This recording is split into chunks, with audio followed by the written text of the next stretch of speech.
Well, welcome to the Million Dollar Business Podcast. This is show number 2, and today we have some great guests with us. Today's show is Inside the Mind of a Prime. And I have 2 of my friends, and I call them my friends because we work together every day, and business colleagues, Felicia Bell and Stephanie Parks. Ladies, I'm glad to have you here with us today. Thank you, sir. Okay, let me just read your bio just real briefly, and then we'll get into some questions that I'll ask you that you have a great insight on. So I'm first going to start with Stephanie. Stephanie Parks is the Rail Operations Manager for Bechtel. Now, we both know that title, Rail Operations Manager, is more than what it says on paper. She does a lot more than that. Prior to working for Bechtel, she worked for Amtrak, Mentee Brothers, Ironworks, Hilti, and Metro North. Didn't know she worked for Hilti. That was interesting. She has a BS in civil engineering from Lehigh University and lives and works in one of the greatest cities in the U.S., New York City. Well, you know, I'm fond of New York stuff, so you know that. Felicia Bell is the Business Diversity Manager for Bechtel. And I didn't know this, but Felicia has worked for Bechtel for over 16 years, both the U.S. and China. Is that correct, Felicia? That is correct. Okay. And by the way, for my audience, if you don't know who Bechtel is rated the number 2 contractor in the U.S. according to E&R magazine. Now, they flip-flop back and forth with Turner, but this year in 2023, they're number 2. Felicia has also worked for NASA and is proud graduate of the number 1 HBCU in the country. HBCU in the country, Howard University.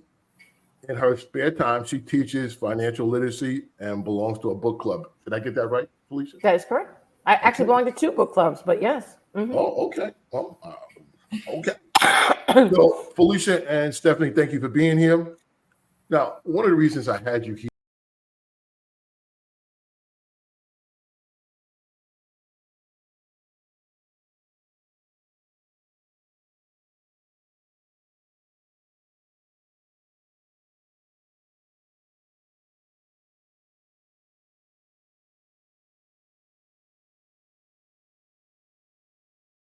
some advice.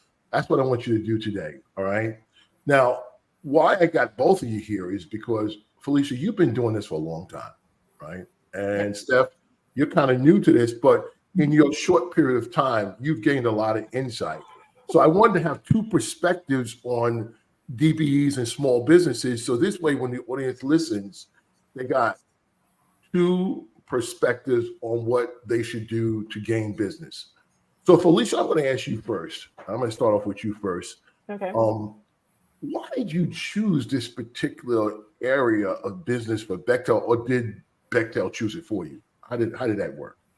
So, I, like Stephanie, have a different title within Bechtel. I'm a contracts manager, so I had been doing subcontracts management. And prior to Bechtel, I had worked for another organization years ago, Parker Hannifin, where they had tapped me to help out with their small business program as well. And just so we're clear, we wanted an award for that. So that was very exciting. So I've always kind of had a special place in my heart for the underserved and the underdogs, right? I'm a Las Vegas Raider fan, so obviously I choose the underdogs, okay? So But you're doing pretty good right now. Well, yeah, okay. Anyway, we didn't get blown out recently, but I mean, but anyway, so when I was working at Bechtel, there was an opportunity to kind of take over a program that had been someone else had Bechtel's a project-oriented company, so the person had moved on, and so I took it on, and was very successful at it, and they kind of tapped me into doing it. I left Bechtel actually to run the small business program at JPL in Pasadena and moved that from unsatisfactory to excellent, and got an award for that as well from the Small Business Administration. So when I came back to Bechtel, I came back specifically to try to improve the engagement of the small business program for the Bechtel program. And that's basically focusing on being proactive and making sure that our activities are engaging purposefully and not just being reactionary. Right. And Steph, I'm going to ask you the same question. Why did you choose this, or did it kind of choose you? Were you expecting? Because I know you're new to Bechtel, and this is a new field for me. Because I know me and you have talked many times, and you're a real operations person. You were down in the trenches in the fields doing, overnight construction and things like that. But now all of a sudden you get into this world, and I can see you have a passion for it. Why do you have such a passion for it, Steph? So I think this path was chosen by Bechtel for me. Right.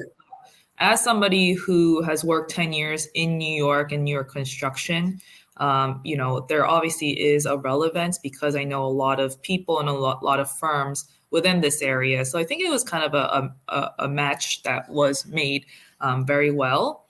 And I found my passion for it because, like Felicia said, there are a lot of businesses, diverse businesses in this area specifically and in the Northeast corridor that, don't really see a lot of opportunities. I only learned that in the first 2 months that I really started to engage with these firms. You always see the same firms getting used Right. over and over by the big primes, by the agencies as well.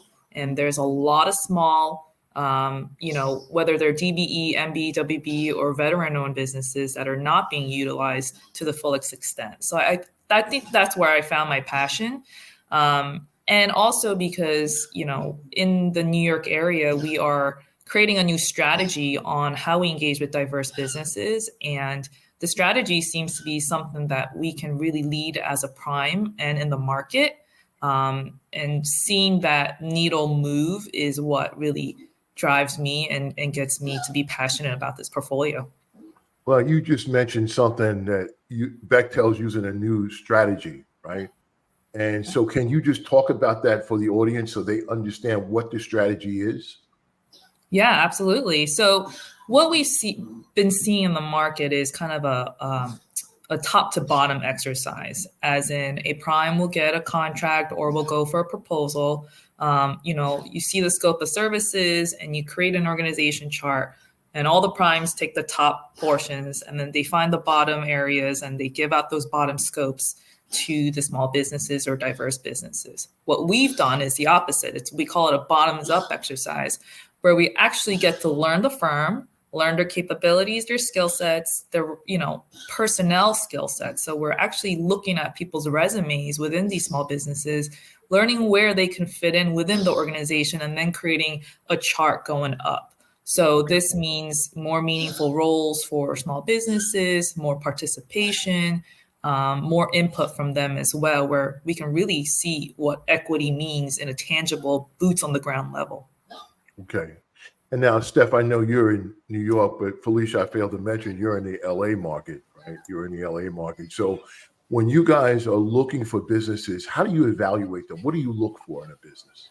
So, what we are looking for is what your strengths are, right? One of the things that, sort of frustrates me when we meet small businesses, they talk about their alphabets, they talk about all the certification, they talk about the awards, and after 20 minutes, I still don't know what they do, So, it's just like when we're trying to put together our value proposition to the client. What is your value proposition to us? How is it that you can help? Stephanie and I are both working on the business development end, so we're putting together the proposal. So how can you help us win? How does your organization differentiate between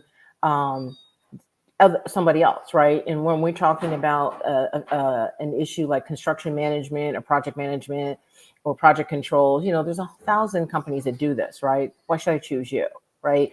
When you think about it in the retail space, right? People shop at Nordstrom's Rack or Nordstrom's because of the customer service that they get. I mean, they might be able to find it cheaper if you wanted to sift through Walmart and Ross and TJ Maxx, right? But why do you go to Nordstrom's? Why do you go to Macy's? Why do you go to Bloomingdale's? Because you're going to get the customer service that's distinguishable and you feel like you benefit from that situation. And the same thing with a small business. What is it that you do that helps us win? How can, and I want to hear that from you first. I don't want to have to spend 20 minutes digging for that data, Okay. And And one thing I wanted to kind of pony up to add on to what Stephanie had said earlier, one of the things that we differentiate now, Bechtel has is that we engage a small business to help us find them, right? Because that's one of the big issues that small businesses say, we don't know who they are, we don't know what they're doing. And then on the other side, the primes say we can't find them. So we're making a proactive approach to finding where they are, going to where they are. Stephanie has been spearheading some great, outreach events in the Northeast corridor. I've been doing some on the West Coast.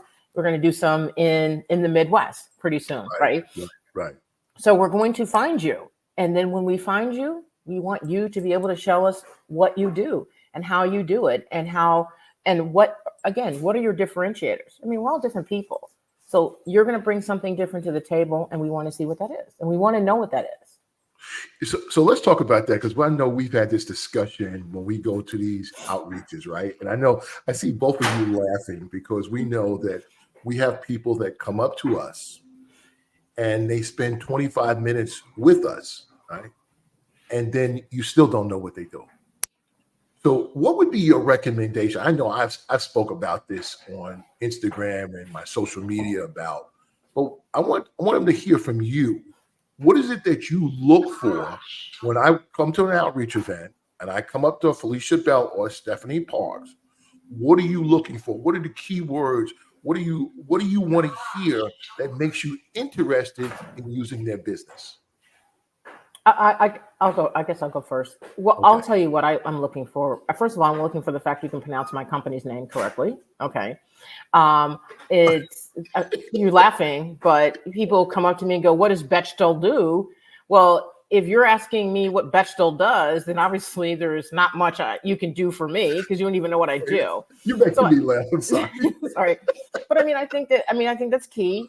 But you're in an environment. So when you go to these events and we're there with the multiple primes, I'm not saying you have to have a full background, but if you know you want to talk to Bechtel, I'm not going to name the other primes, not going to name my competitors, but if you want to talk to these people and you know ahead of time you're going to attend this event, just do a quick Google on who they are and why you would want to work with them, right?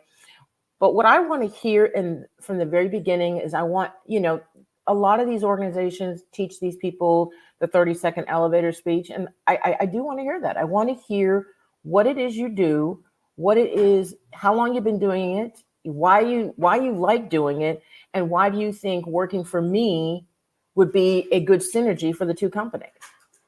And if you believe in what you do, and I can hear it. I did an event recently with the Los Angeles Department of Water and Power. And it's interesting. A lot of the businesses wouldn't have been in the construction area, but they were. There were things that can translate. And they had been taught to practice the elevator speech. And this one gentleman, I forgot his company's name, but I really enjoyed him because he was really trying hard, and he was nervous, but he was trying to explain to me what he was doing. He was new to the whole business arena. But, I explained to him, if you're new, probably starting off with Bechtel is not the way to go. You probably should start off a little smaller, work for a smaller sub to us, and then work your way up to being a sub directly to us. But you could tell he had a genuine spirit, and he had a genuine desire to try to promote his organization. And I appreciated that. And those are the types of people that we want, people who really want to engage with us. Because, our projects are long. We're not in it for 5 or 6 months. We're in it for years. So if we get in a relationship with you, this is going to be long term. So we want to make sure it works for both of us. Right. Steph? Yeah, so I think the biggest thing for me is your core skill set. So if I hear someone say my core skill set is, inspections or construction management, I think that rings a bell in my head. And also what I look for is, even though it's a quick 2-minute conversation, honesty. So if you're telling me that you do 7 different things, yet 2 months later I ask for resumes and you don't have the people, well, then you're not really providing that services. So, that is apparent as well. So I think just honesty and the ability to talk about your core skill set, those are the things that I'm really looking for. Steph, I've talked to other businesses about this, right? And so you kind of touched upon something that is really is a tweak for me a little bit. Like you'll see on people's business cards sometimes they do 7 different things or 8 different things, right? I don't know how they do that. I do one thing and I'm busy all day. So I don't really fully understand it. And sometimes other friends of mine in the business, we laugh because we think that sometimes when people start in business, they grab a bunch of stuff just to put on their card so they look impressive, right? But really they do 1 or 2 core things. It was interesting last week when we had Jason on the podcast. One of the things he mentions is your business relevant?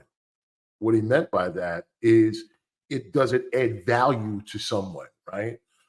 I could sit here and say, well, I also make cookies, but Bechtel ain't hiring nobody to make cookies, right? Like we can buy cookies. So I just think that that's really key what your core competencies are, but not to have so many of them. I think that's really key.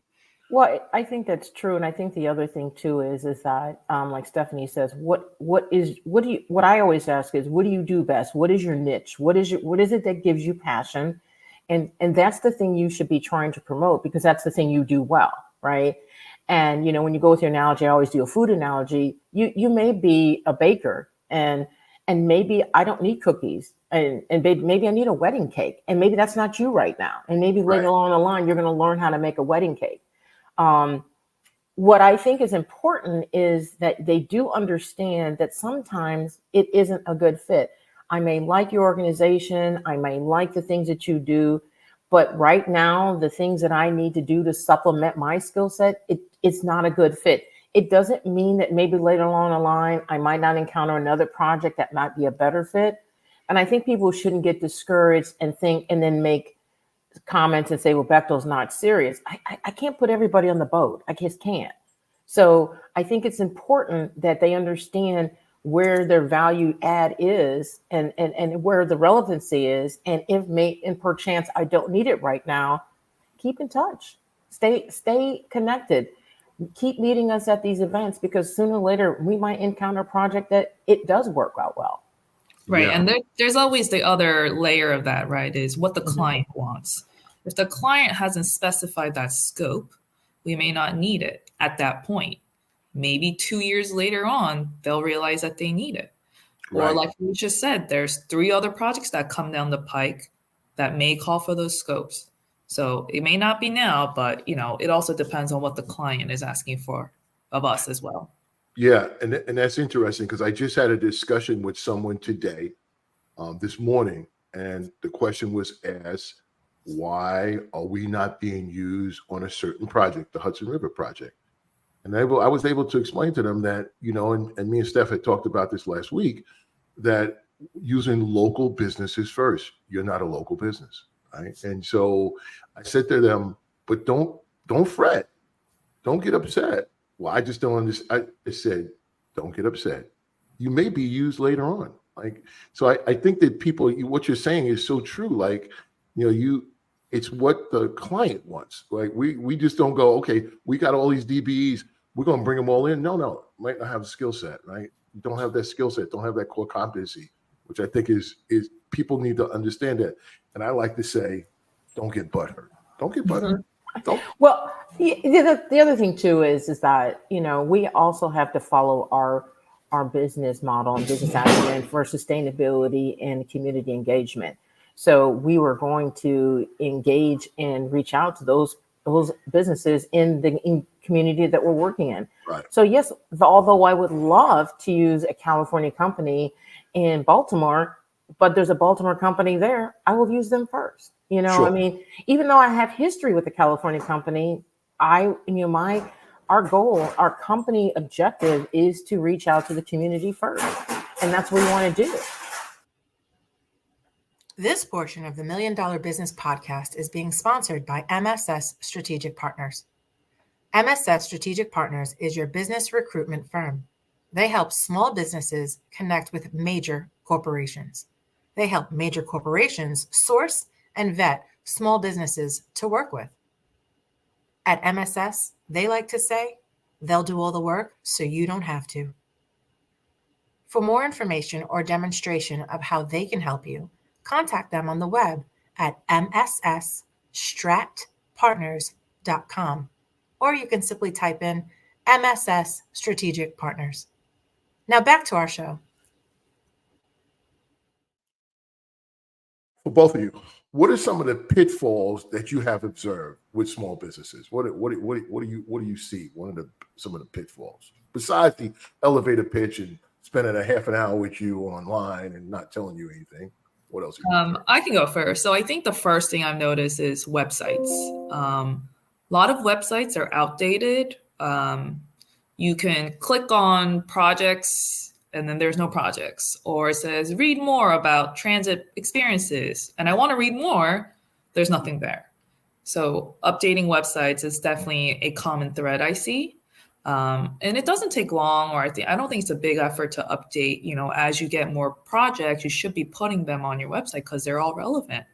So that's the first thing I see. And then the second thing I see is small businesses are very siloed in their technicality. So they have technical experts or subject matter experts in engineering.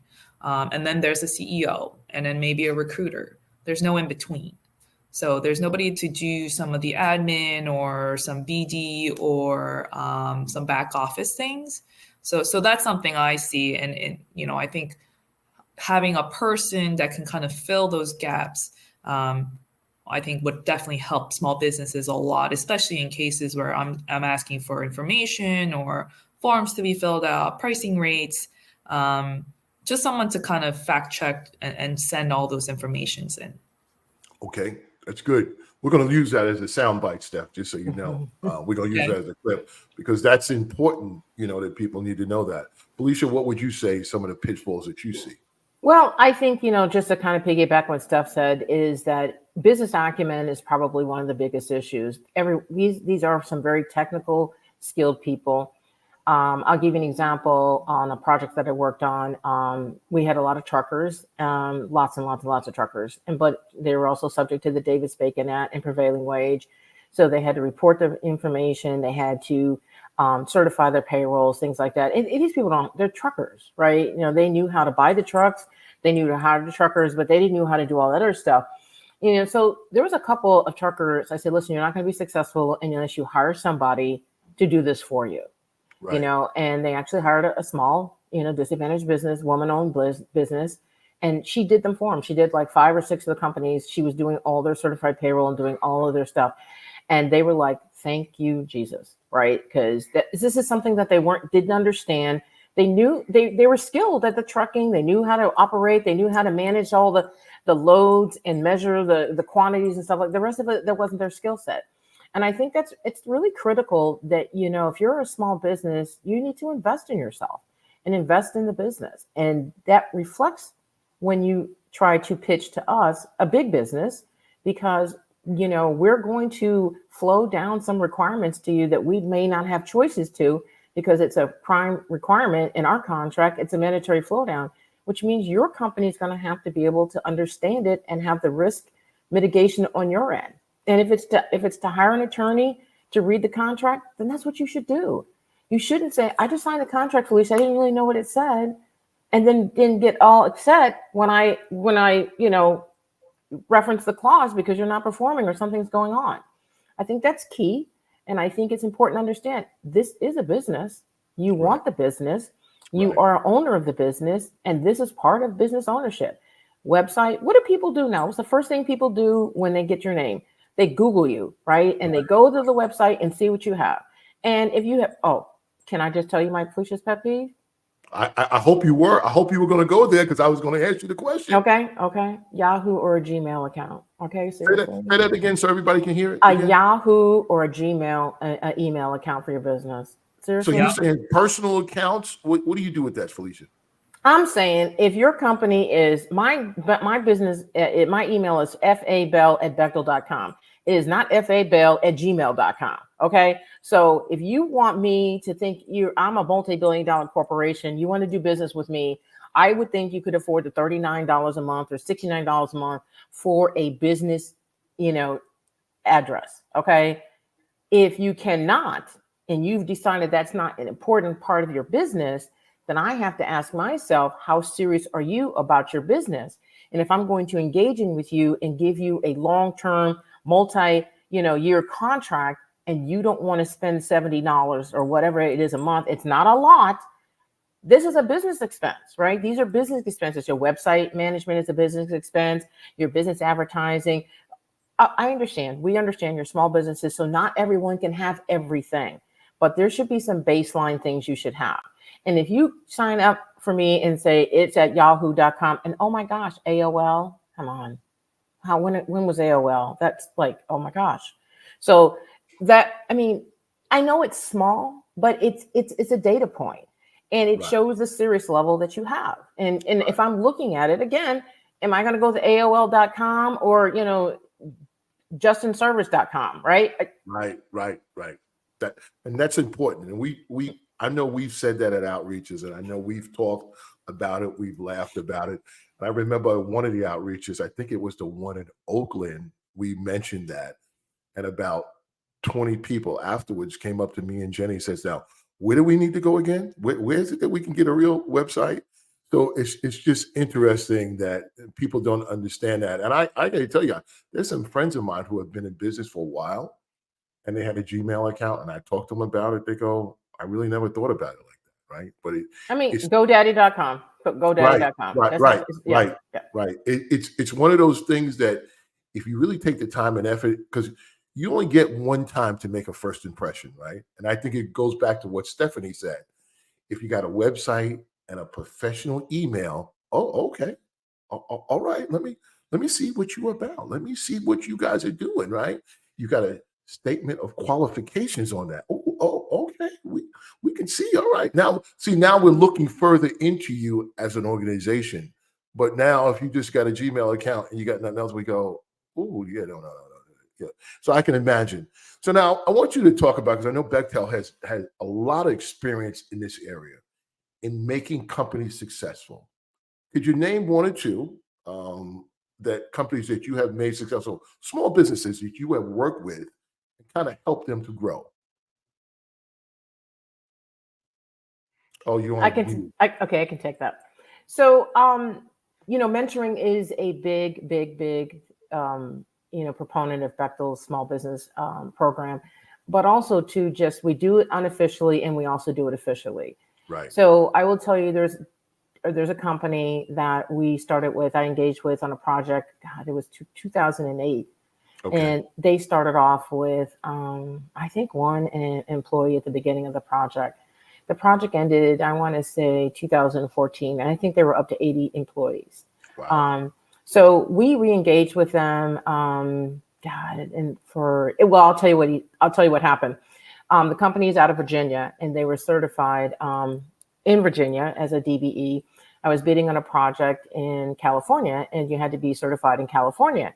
And he says, well, Felicia, we're not certified in California. And I was like, okay. He goes, well, I don't want to take the time to be certified in California. And I said, okay, that's a business decision of yours. Right. But understand that right now I am seeking certified companies. And if you don't want to get certified in California, that's your business decision. I'm not going to tell you to do it or not. Mm-hmm. And so he was able to get certified before the proposal went in California. The proposal went in, they were on the team, and they are one of our star performers on this project. Okay. And he's attended some of the events that Stephanie's done, and he's actually teamed up with some other people. And as a result of this really long-term relationship, because we met these people back in 2008 and it's 2023, they continue to perform and they continue to be nimble. And that's what I like about the small business, community too. They're flexible, they're nimble, and they're willing to help us. And we don't want to abuse anybody. We want to make sure everybody's successful. I had another small business who we also met in 2008. They're still with us today, getting bid on a couple of projects in the Northeast Corridor because they're located in New York. And I was adding a labor category to his contract. And he was like, oh, Felicia, I can do it for this amount of money. I said, wait, calm yourself down. Don't get too excited. I want you to go back and actually price it correctly, what it's going to take you to do the job. Make sure you have added all your overhead. Make sure you've added That's the profit that's allowed on the contract, and then come back to me and give me the rate, because you will be locked into that until the contract is over. And when he went back and did the math, he was like $20 an hour short. And I said, see, so it's all nice to be kind, to me, but that's not why I'm trying to be kind. I'm not trying to make you go broke either. So I always tell them, get excited, but go back and make sure you're not going to lose money and you've done the right math. And this company we've been dealing with since 2008 as well. And so it's these long-term relationships come about because of continued, interaction, even though we weren't on a lot of projects. And actually, we hadn't been on a project since 2000. So 2012 to 2020 hadn't been on a project, but we kept in touch. And then we've been just continuing to broaden our relationship. Their work on this other project is different from the original project, but they're certified in that skill set, so it works out well. Yeah, and Felicia, you just mentioned something that I wanted to tap into just a little bit, because sometimes people say, "Well, Bechtel, where you been? You haven't been on the market for a while," and we know the reasons why. But Stephanie, can you talk about going forward? What are the plans for Bechtel and what they want to do and what they're focusing on? So when the audience hears this, and then afterwards, Felicia, the question is going to be to you. Once Stephanie tells us about all these projects, I want you to talk about how I, as a small business, get connected to Bechtel. So Steph, could you go first? Yeah. So in Northeast Corridor, we are developing a footprint that is here to stay and to start and finish projects for generations to come. So we have a lot of investment and interest in a lot of these rail projects here. So Hudson Tunnel, which is part of Gateway's program, Frederick Douglass Tunnel for Amtrak in Baltimore. We're also going and looking at Second Avenue Subway for MTA. We have plans to further our relationships and delivery partner model within Texas as well. So within these areas, and not to forget Canada, we are looking at high frequency rail. Even though that's Canada, it's part of our portfolio. So in this area and throughout the US, we are really looking to not just, bring our global expertise, but to grow and to upscale and to develop a workforce development plan, including small businesses. So what that means is, we have a finite number of folks at Bechtel right now. Right. A lot of them are in projects throughout the whole world. With all these projects and these pursuits starting up, we're going to need to upscale. I mean, it's the same as a small business. We got to do the same thing at Bechtel. And small and diverse businesses are going to be a part of that. By including them into the matrix of our organizations, it helps them grow. It helps the pool of candidates grow within this area, and essentially helps both small businesses and us tap into that resource of workforce development for 10 years later on, when we do need 300 more people to be, working on rail projects. So that's what we're doing here. And that also includes, our airports and aviation sectors, as well as some other projects going on kind of nationally. Steph, can you just tell the audience, how big is Bechtel? Just real quick. How big is your organization? So we have about 20,000 people globally. We have some of the biggest projects going on in Middle East. We have a lot of folks in Sydney, Australia on a major rail project over there. We also have folks in Ontario working for Metrolinx on the Ontario line. We just finished off of Crossrail, so we still have folks in London coming off of that. And, the US is going to be the next big market, and you're going to see a lot of Bechtel, I think, influence coming over here and a lot of hiring as well. So it's an exciting time for this area for Bechtel. And I think just overall as small businesses and, even college grads, because we're going to be upscaling and there's going to be a lot of opportunities for all of us. Yeah. So in other words, you said that not only will small business have opportunity, individual people with their careers will have opportunity. And that's a great thing, because everybody doesn't want to be a small business. There's a lot of headaches to go along with it that I experience every day. But it's fun, right? It's enjoyable. It's a different type of self-satisfaction that you get. But some people, especially college grads that want to come out, sometimes they don't want to start a business. They want to work for somebody. And why not work for the number two? We hope to be the number one contractor in 2024. So yes, that's good. And I'm glad that you mentioned that, because workforce development on all these projects is very important. I know especially in New York City, the mayor has put out an edict that talks about workforce development. So it's got to be part of the projects. Steph, thanks. I appreciate you explaining that. Now, Felicia, I know this is your passion. Now, if I've heard all this, I want to get on a project. I'm a small business. I maybe even want to work for Bechtel, because, I like what you guys are putting down. So now, how do I do that, Felicia? How do I work with Bechtel now that we got all this information? So we created we teamed together with a diverse business to put together our portal. It's called diversebusinessbechtel.com. It is geared toward the small and diverse business market, right? It's the small businesses, veteran-owned businesses, minority businesses. We encapsulated it all as the diverse business. We created this portal, and this is where you start, okay? And you register your company in this portal, and it is our one-stop shopping. I will tell you, it saves us all, and so let me explain how this works. You put in your information, your basic company information, your website, but you also put in your statement of qualifications. You also put in your certifications, but you also can put in who your previous clients have been, primes, direct clients, things like that. Because one of the things we look at when we're bidding on projects is who has relationships with our clients. And sometimes we don't have the direct relationships, but some of our small businesses do. Right. And that's important to know, right? Have you worked with MTA before? Have you worked with Amtrak? Have you worked with LA Metro? Have you worked with VTA? I mean, these are good things to know, especially when we're helping out, trying to build teams. It also is an opportunity to put other data points that you have about your company, your differentiators you can put in your profile. And so when we are looking at everybody's coming at us, and when we go look at these profiles, first of all, if it's not complete, I'm not going to look at it, right? Because I want the person who's serious about doing business with me. And if you're going to be using Bechtel, you need to have your profile 100% complete in there. And it's, www.diversebusinessbechtel.com. Okay. And you go in there, and the top right hand, you click on complete my profile.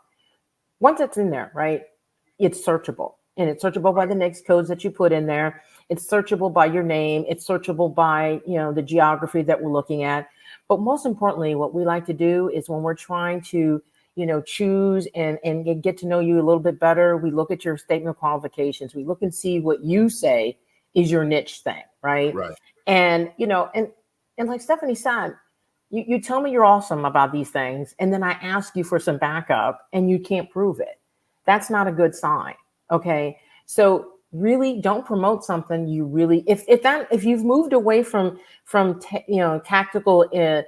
technical area B, and you're really focusing on C, then that's what you should put on your qualifications, C. Because if I'm really looking for the B's and you give me, and that's what you say, and then I try to reach out to you and you can't do it, that bothers me. The other thing too, your profile needs to have the right access number. I'm going to call that number. And if nobody answers the phone, and after I try multiple times and your response is, oh, that's not the right number, then why did you put it in the profile? This is what we're using. This is going to be the Bechtel Bible as we continue to build our resources. And as Stephanie said, we're 20,000 strong, but we're also 5 business units strong. Okay. And there's across the business units, people are going to be able to have access to this data. And if it's inaccurate, or if the data that you're promoting isn't something that can be substantiated, then, the question, your company becomes, I don't know if I want to use them, right? Because you don't know, like Stephanie said, it's all about the honesty, and it's okay not to be good at everything, right? It's okay just to say, I'm not a baker of wedding cakes and cheesecakes. I just do cookies really well. It's okay. Then you know what? because one day I might just need just cookies and I will call you up. It's okay. You can't be everything to everybody, and you shouldn't try to be. As a small business, you should really try to accentuate what you do well and then just promote the heck out of it, right? And again, shout out to our diverse business company that we work with, MSS Strategic Partners, who has done a great job in helping us build this portal, and as we continue to expand. And I'll just say one more thing about the portal. It's our website. I call it a portal, but it has a couple of things. It has where our events are, like Stephanie lists. It has where the projects we're focusing on, and in cases where we're allowed to put the RFP is posted on. There's people say, I want a copy of the RFP. Well, if you don't want to go to the client's website, you can go there. Okay. And then we also have a category of past events. So if you missed something and you want to see what the presentation was, it's also going to be posted here. So it's called one-stop shopping for you to get to know us, and it's one-stop shopping for us to get to know you. Excellent. Excellent. Well, ladies, I appreciate what you've said here today, but I'm going to ask you one more question, and then we're not going to take up all your time because I know you're very busy. Now that you have survived the $1 Million Business Podcast, you survived it and did a fantastic job. I want to ask you each, if you had to recommend someone to be on this show, who would you recommend? And can you help me get them to be on the show? I would nominate John Williams. He's the general manager of the Northeast Corridor. He comes from a place that is completely out of, U.S. He is from the UK, but has immersed himself with the diverse business community portfolio, the gaps that exist, politically, regionally, and he's a real advocate and has some very great insight. So I would definitely nominate him, and I am 99% sure I can get him on for you. Okay. Well, I appreciate that. I appreciate it. Thank you.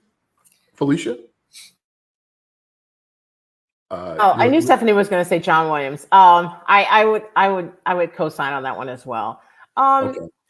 Would we talk about small businesses we want to nominate, or you want to talk about another colleague of ours? Because no, we can talk about anybody that you think would be an advocate or help us here on the $1 Million Business Podcast, because the purpose of the podcast is to help people in their business grows. And it's not always about small business. It can be just about business. It can be about legal matters.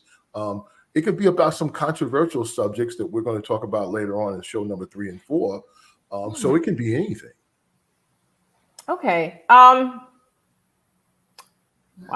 I have so many brain things going in my brain. Okay. Well, I guess I would nominate Willie Franklin. Willie is our National Supplier Diversity Manager for Bechtel. We work with him closely to kind of help us with our outreach events and things like that. But he touches all the business units, and he understands some of the different needs that, Stephanie and I would have are different than somebody else in our other business unit. NS&E is one of them. And energy has a lot of work going on in the Texas area. They're building a lot of LNG. There's a lot of LNG work, which is liquefied natural gas work. So there's a lot of opportunity for business relationships there. And again, I think one of the things that the small business community and the diverse business community should know, teaming is probably one of the best opportunities. And you don't necessarily have to jump on the Bechtel bandwagon, but you can jump on the other people who are supporting the Bechtel project bandwagon. And that's also just as good for history and relationship building as if you were directly working for us. And I think that's an opportunity that some of these people may not be aware of or may not think about, right? But so Willie is our National Supplier Diversity Manager, and he has an extensive background in supplier diversity. He's worked for CH2M Hill, and I want to say Jacobs. I think Jacobs bought them. So he has a good background in the prime space as well. Okay. So it's John Williams and Willie. Okay. Well, you guys got to help me get them. So okay, we can do that. We can do that. I think like that. Okay. Well, ladies, this was a lot of fun. As always, we talk almost every day. So this was very comfortable for me, and I hope for you. And you brought a lot of insight to this podcast. I think the audience is really going to benefit from the things you said. in conclusion, and what I want to say is to the audience, thank you for listening. I want you to go to our website, which is the $1 Million Business Podcast.com. There you will see our upcoming guests, information. If you want to email us or if you have a show topic, we're more happy to listen. We hope we can put that show topic on. If you have any suggestions, please go there. Once again, my name is Stefan Montgomery. I'm the host of the $1 Million Podcast. And thank you all for attending. Thank you, Stefan. Thank you. I hope you enjoyed the show today. The information we discussed here today was just that, informational only. It is not specific advice. If you take action following something you heard today, it is important that you make sure you get professional advice about your unique situation before you proceed. Please reach out to us if you have any questions or if there's another topic you would like to see explored, or if you know someone who might benefit from the show, remember to tell them about us.